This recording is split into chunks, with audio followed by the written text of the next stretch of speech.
ជំរាបសួរសួស្តីបងប្អូនទាំងអស់គ្នាចាថ្ងៃនេះខ្ញុំសូមមកណែនាំបងប្អូនអំពីប្រភេទទឹកថ្នាំពិសេសចាដែលមានឈ្មោះថាយ៉ាគូស៊ីលជាប្រភេទទឹកថ្នាំអូថូផាម៉ូងបងចាអញ្ចឹងនៅខាងមុខបងប្អូននឹងគឺជាដបចាដែលមានចំណុះ5លីត្រតែម្ដងបងចាចឹងថ្ងៃនេះខ្ញុំសូមណែនាំអំពីរបៀបនៃការប្រើប្រាស់ចាក៏ដូចជាអត្ថប្រយោជន៍នៃក្នុងប្រភេទទឹកថ្នាំពិសេសរបស់យើងដែលមានឈ្មោះថាយ៉ាកូស៊ីលចឹងប្រភេទទឹកថ្នាំយ៉ាកូស៊ីលចាគឺជាប្រភេទទឹកថ្នាំអ៊ុតទៅលើសាច់ក្រណាត់ហូបប៉ាម៉ូងសូត្រសឹងចាសាច់ក្រណាត់ទូទៅធម្មតាក៏បានដែរឲ្យតែបងប្អូនគិតថាយើងចង់ប្រើប្រភេទទឹកថ្នាំហ្នឹងចា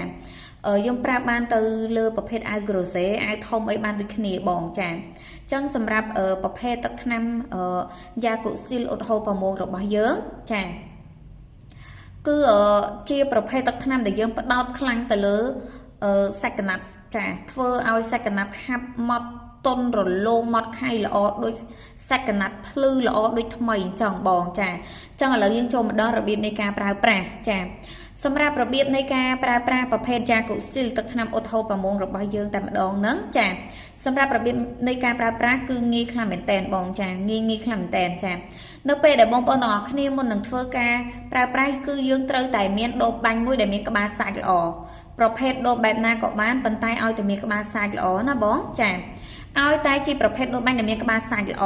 ចាំបងប្អូនទាំងគ្នាធ្វើការចាក់រំលែកចាប្រភេទទឹកថ្នាំយ៉ាកូស៊ីលរបស់យើងចូលទៅក្នុងដបបាញ់ចាហើយបងប្អូនទាំងអស់គ្នាមុននឹងចាក់គឺត្រូវតែធ្វើឲ្យទឹកថ្នាំរបស់យើងមានចលនាហើយចាំធ្វើការចាក់ចាធ្វើការចាក់បន្ទាប់មកបងប្អូនត្រូវតែយកសាច់ក្រណាត់ដែលបងប្អូនត្រូវការអ៊ុតចាត្រូវការប្រើទឹកថ្នាំរបស់យើងហ្នឹងចាបងប្អូនយកទៅដាក់លើតុឲ្យស្អាតហើយយើងលាតទន្ទឹងលើតុឲ្យស្អាតដើម្បីយើងងាយស្រួលអ៊ុតបន្ទាប់មកបងប្អូនទាំងអស់គ្នាធ្វើការបាញ់ចាប្រភេទទឹកថ្នាំយ៉ាកូស៊ីលអ៊ុតហូប៉ាម៉ូងរបស់យើងទៅលើសាច់ក្រណាត់ចាយើងបាញ់ឲ្យសាច់ល្អបងបាញ់បណ្ដើបងធ្វើការអ៊ុតបណ្ដើបាញ់បណ្ដើអ៊ុតបណ្ដើណាបងជៀសវាងអត់បាញ់ឲ្យជោគសាច់ក្រណាត់ហើយចាំអ៊ុតតាមក្រោយទេណូអត់ឲ្យបងធ្វើអញ្ចឹងទេណាបងចាបងបាញ់បណ្ដើឈិតបណ្ដើបងអ៊ុតបណ្ដើបាញ់បណ្ដើអ៊ុតបណ្ដើបាញ់បណ្ដើអ៊ុតបណ្ដើបាញ់បណ្ដើអ៊ុតបណ្ដើលូត្រាតែសាច់ក្រណាត់របស់យើងហ្នឹងចាទៅបានទៅតាមអ្វីដែលយើងចង់បានហើយចាយើងចង់បានឲ្យសាច់ក្រណាត់នឹងហាប់តុនម៉ត់រលោងល្អភ្លឺមានពន្លឺដូចថ្មីអញ្ចឹងណា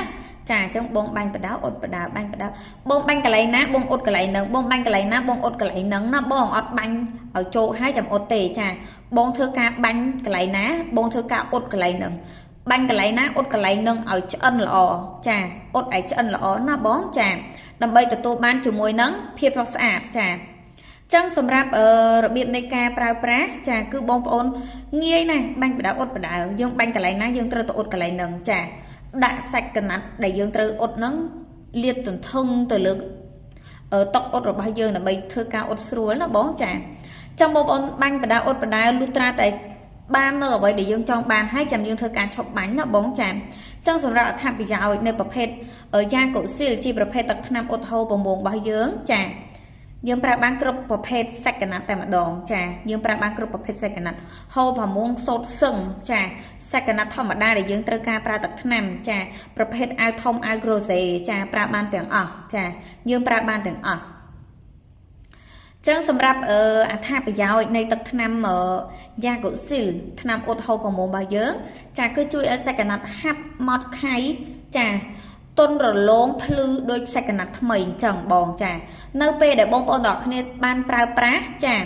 បងប្អូនអត់ចាំបាច់បាញ់ក្លិនអីបន្ថែមពីលើនឹងទេដោយសារតែប្រភេទយ៉ាកូស៊ីលថ្នាំអ៊ុតហូប៉ាម៉ូងរបស់យើងគឺមានក្លិនក្រអូបស្រាប់នៅក្នុងនឹងតែម្ដងចាជាប្រភេទទឹកថ្នាំ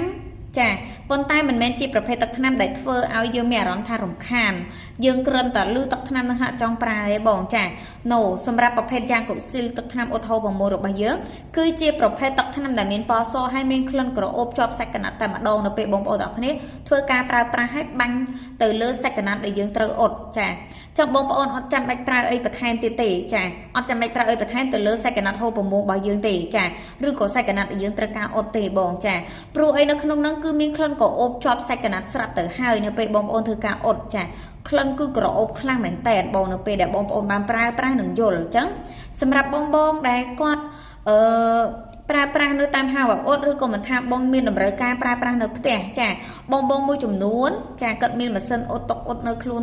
នៅផ្ទះខ្លួនគាត់ហ្មងណាអញ្ចឹងគាត់ប្រើទិញតែប្រភេទ